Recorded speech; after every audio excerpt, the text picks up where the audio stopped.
ನಮಸ್ಕಾರ ಸ್ನೇಹಿತರೆ, ನನ್ನೆಲ್ಲ ಕನ್ನಡಿಗರಿಗೆ ಈ ನಿಮ್ಮ ಕನ್ನಡಿಗ ಮಾಡುವಂಥ ನಮಸ್ಕಾರಗಳು.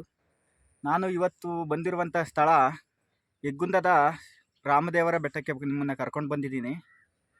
ಈ ಬೆಟ್ಟ ಹೇಗಿದೆ, ಅಲ್ಲಿ ಯಾವ ಥರ ದೇವಸ್ಥಾನ ಇದೆ ಅದನ್ನು ನೋಡೋಣ. ಬನ್ನಿ ಮೇಲ್ಗಡೆ ಹೋಗೋಣ. ಇಲ್ಲೇ ಸ್ಟಾರ್ಟಿಂಗಲ್ಲೇ ಒಂದು ಶ್ರೀರಾಮನ ದೇವಸ್ಥಾನ ಇದೆ, ಅದನ್ನು ನೋಡ್ತಾ ಇರ್ಬೋದು ನೀವು. ಇದು ಸುಮಾರು ಒಂದು 100 ವರ್ಷದ ಮೇಲೆ ಆಗಿದೆ ದೇವಸ್ಥಾನ. ಹಾಗೆ ಮುಂದೆ ಹೋದರೆ ಮೆಟ್ಲುಗಳು ಸಿಗುತ್ತೆ.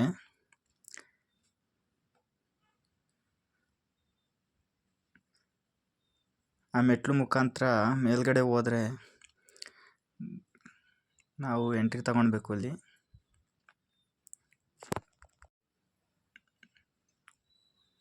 ಇದು ಚೌಟ್ರಿ ನೋಡ್ಕೊಂಡು ಹಾಗೆ ಮೇಲ್ಗಡೆ ಹೋದರೆ ಒಂದು ಕಾಲ್ದಾರಿ ಸಿಗುತ್ತೆ.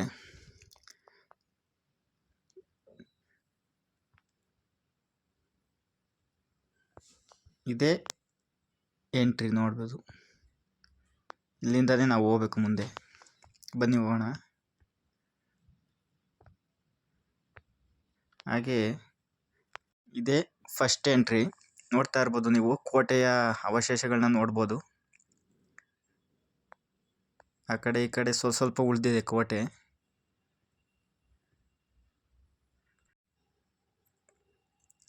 ನೋಡ್ತಾ ಇದ್ದೀರಾ ನೀವು,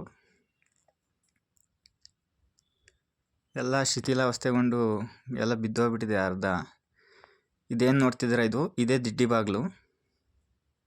ಇದು ಮೇನ್ ಡೋರು, ಇದು ದಿಡ್ಡಿ ಬಾಗಿಲು ಚಿಕ್ಕದು. ಇಲ್ಲಿ ನೋಡ್ಬೋದು, ಇಲ್ಲಿ ಡೋರ್ನ ಕುಂಡ್ರಿಸೋದಕ್ಕೆ ಒಂದು ಹೋಲ್ಗಳನ್ನ ಮಾಡಿದ್ದಾರೆ, ಎರಡೂ ಕಡೆ ಮಾಡಿದ್ದಾರೆ. ಈ ಕಡೆ ನೋಡ್ತಾ ಇದ್ದೀರಾ ನೀವು.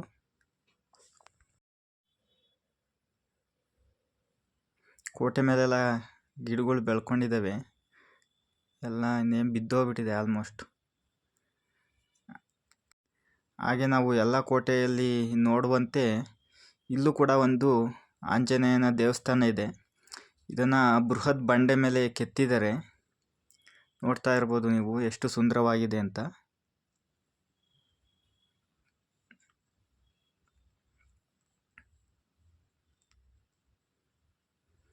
ನೋಡಿ, ಇದೇ ಬಂಡೆಗೆ ಹೊಂದಿಕೊಂಡಿರುವಂತೆ ಇದೆ ಇದು.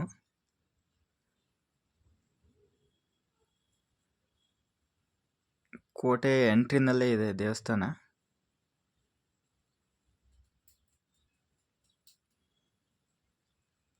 ಹಾಗೆ ಮುಂದೆ ಬಂದರೆ ಇಲ್ಲೊಂದು ನ್ಯಾಚುರಲ್ ಕೊಳ ಇದೆ. ಇಲ್ಲಿ ಯಾವಾಗಲೂ ನೀರಿರುತ್ತೆ ಅಂತ ಹೇಳ್ತಾರೆ. ಇಲ್ಲಿ ಎಲ್ಲರೂ ಸ್ವಲ್ಪ ಜನ ಗಂಗಮ್ಮನ ಮಾಡ್ತಾರಂತೆ. ನೋಡ್ತಾ ಇರ್ಬೋದು, ಯಾವುದೇ ಮಾನವ ನಿರ್ಮಿಸಿದ್ದಲ್ಲ, ಇದು ನ್ಯಾಚುರಲ್ಲಾಗಿ ಆಗಿರುವಂಥ ಒಂದು ಕೊಳ. ಹಾಗೆ ಮುಂದೆ ಬಂದರೆ ಅಲ್ಲೇ ಸ್ವಲ್ಪ ಅದೇ ಕೊಳದ ಆಪೋಸಿಟಲ್ಲಿ ಒಂದು ಮಂಟಪ ಇದೆ. ನೋಡ್ತಾ ಇರ್ಬೋದು ನೀವು, ಎಲ್ಲ ಬಿದ್ದೋದ ಸ್ಥಿತಿಯಲ್ಲಿದೆ. ಇದು ಎಲ್ಲ ಬಿದ್ದೋಗ್ಬಿಟ್ಟಿದೆ ಆಲ್ಮೋಸ್ಟ್. ಇದೇನು ದೇವಸ್ಥಾನ ಅಥವಾ ಏನು ಮಂಟಪನ ಗೊತ್ತಾಗ್ತಾ ಇಲ್ಲ. ಎಲ್ಲ ಗಿಡ ಎಲ್ಲ ಬೆಳ್ಕೊಂಡು ಪೊದೆ ಆಗಿದೆ. ಈ ಬಂಡೆ ಮೇಲೆ ಬಿದ್ದಂಥ ನೀರೆಲ್ಲ ಕೂಡ ಇಲ್ಲೇ ಶೇಖರಣೆ ಆಗುತ್ತೆ.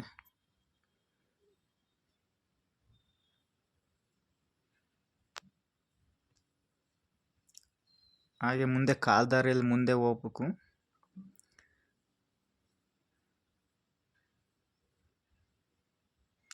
ಇಲ್ಲಿ ಮೆಟ್ಲು ಏನೂ ಇಲ್ಲ. ಹಾಗೆ ಇಲ್ಲಿ ಮುಂದೆ ಬಂದರೆ ಮತ್ತೊಂದು ಎಂಟ್ರಿ, ಮತ್ತು ಇಲ್ಲೊಂದು ಕೋಟೆ ಸಿಗುತ್ತೆ, ಕೋಟೆಯ ಅವಶೇಷಗಳು. ಇದು ಕೂಡ ಎಲ್ಲ ಬಿದ್ದೋಗಿದೆ, ಸ್ವಲ್ಪ ಮಿಕ್ಕಿದೆ ಅಷ್ಟೇ.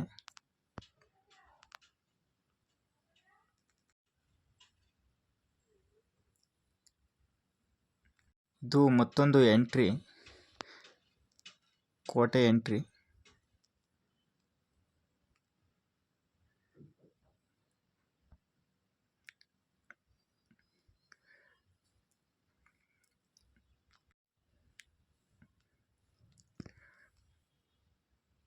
ನೋಡ್ಬೋದು ನೀವು, ಚಿಕ್ಕ ಚಿಕ್ಕ ಮೆಟ್ಲುಗಳು, ಬಂಡೆಗಳನ್ನು ಹಾಕಿ ಮೆಟ್ಲು ಮಾಡಿದ್ದಾರೆ. ಮತ್ತು ಇಲ್ಲೊಂದು ಕೋಟೆ ಅವಶೇಷ ಮತ್ತೊಂದು ಎಂಟ್ರಿ ಸಿಗುತ್ತೆ ಇಲ್ಲಿ.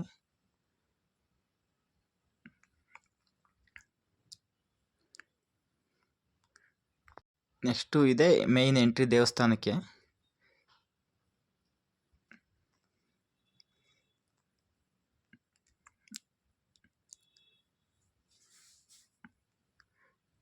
ಮತ್ತೆ ಇಲ್ಲೊಂದು ಕೋಟೆ ಎಂಟ್ರಿ ಸಿಗುತ್ತೆ ಮತ್ತೊಂದು. ಇದು ಬೃಹತ್ತಾದ ಕಲ್ಲುಗಳನ್ನ ಇಟ್ಟಿದ್ದಾರೆ. ಇದೇ ನೋಡಿ ಎಂಟ್ರಿ ಮತ್ತೊಂದು ದೇವಸ್ಥಾನಕ್ಕೆ ಎಂಟ್ರಿ ಇದು.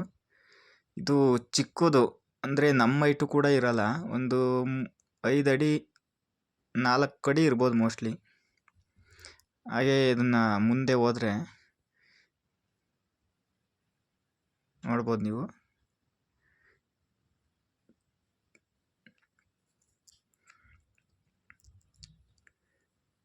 ಇಲ್ಲಿ ಮತ್ತೊಂದು ದಾರಿ ಸಿಗುತ್ತೆ. ಇಲ್ಲಿ ಕಂಬಿಗಳನ್ನ ಹಾಕಿದ್ದಾರೆ ಸೇಫ್ಟಿಗೆ. ಹಾಗೆ ಮುಂದೆ ಬಂದರೆ ನೆಕ್ಸ್ಟು ದೇವಸ್ಥಾನವನ್ನು ನೋಡ್ಬೋದು ನಾವು. ಚಿಕ್ಕದಾದ ಒಂದು ದೇವಸ್ಥಾನ. ಇದು ಸುಮಾರು ವರ್ಷಗಳಷ್ಟು ಹಳೆಯದಾದ ದೇವಸ್ಥಾನ. ಎಷ್ಟು ವರ್ಷ ಅಂತ ಯಾವುದೇ ದಾಖಲೆ ಇಲ್ಲ, ನನಗೆ ಗೊತ್ತಿಲ್ಲ. ನೋಡ್ತಾ ಇರ್ಬೋದು ನೀವು, ಚಿಕ್ಕದಾದ ಒಂದು ದೇವಸ್ಥಾನ ಇದೆ.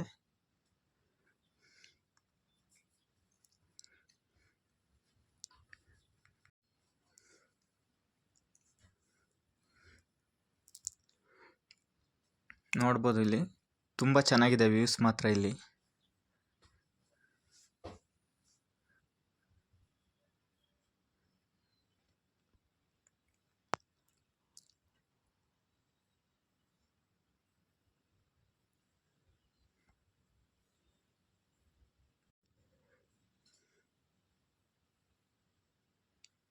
ನೋಡ್ಬೋದು ಎಷ್ಟು ಚೆನ್ನಾಗಿದೆ ವ್ಯೂಸ್ ಮಾತ್ರ ಮಸ್ತ್ ಇದೆ ಇಲ್ಲಿ.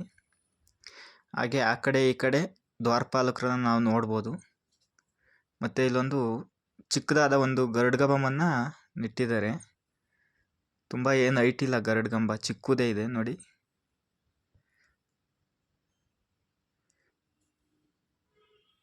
ಜಯ ವಿಜಯ ದ್ವಾರಪಾಲಕರನ್ನ ನಾವು ನೋಡ್ಬೋದು. ಹಾಗೆ ಒಳಗಡೆ ನೋಡಿ, ಇಲ್ಲಿ ಲಿಂಗ ಇದೆ, ಶಿವಲಿಂಗವನ್ನು ಪ್ರತಿಷ್ಠಾಪಿಸಿದರೆ ನೋಡ್ಬೋದು ನೀವು. ಬಾಗಿಲು ಹಾಕಿದರೆ, ಆದರೂ ಸಹ ನಿಮಗೆ ತೋರಿಸ್ತಾ ಇದ್ದೀನಿ. ನೋಡ್ಬೋದು ಬೃಹತ್ತಾದ ಒಂದು ಶಿವಲಿಂಗವನ್ನು ಪ್ರತಿಷ್ಠಾಪಿಸಿದ್ದಾರೆ. ಲವಕುಶರು ಅಶ್ವಮೇಧದ ಯಾಗದ ಒಂದು ಕುದುರೆನ ಇಲ್ಲಿ ಕಟ್ಟಾಕಿದ್ರು ಅಂತ ಹೇಳ್ತಿದ್ದಾರೆ. ಹಾಗೆ ರಾಮ ಕುದುರೆನ ಕಟ್ಟಾಕ್ತಿದ್ದಂಥ ಜಾಗ ಅಂತ ಕೆಲವರು ಹೇಳ್ತಾರೆ. ನೋಡ್ಬೋದು ಇಲ್ಲಿ ಎಷ್ಟು ಚೆನ್ನಾಗಿ ವ್ಯೂಸ್ ಇದೆ ಅಂತ. ಇಲ್ಲಿ ಒಂದು ದಿನದ ಒಂದು ಪ್ರವಾಸಕ್ಕೆ ತುಂಬ ಚೆನ್ನಾಗಿದೆ ಜಾಗ. ನೀವು ಎಲ್ಲ ವಿಸಿಟ್ ಕೊಡಿ, ಚೆನ್ನಾಗಿದೆ ಜಾಗ, ನೋಡ್ಕೊಂಡು ಹೋಗ್ಬೋದು.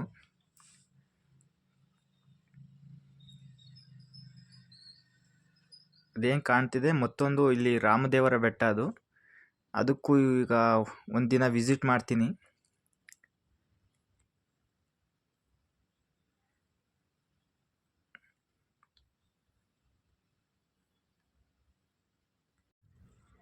ಇವತ್ತಿನ ಈ ಹೆಗ್ಗುಂದದ ರಾಮದೇವರ ಬೆಟ್ಟದ ವಿಡಿಯೋ ಹೇಗಿತ್ತು ಅಂತ ಕಮೆಂಟ್ ಮಾಡಿ. ಹಾಗೆ ನನ್ನ ಚಾನಲ್ನ ಯಾರೆಲ್ಲ ಹೊಸಬ್ರು ನೋಡ್ತಾ ಇದ್ದೀರಾ ಸಬ್ಸ್ಕ್ರೈಬ್ ಮಾಡ್ಕೊಳ್ಳಿ, ಲೈಕ್ ಮಾಡಿ, ಸಪೋರ್ಟ್ ಮಾಡಿ.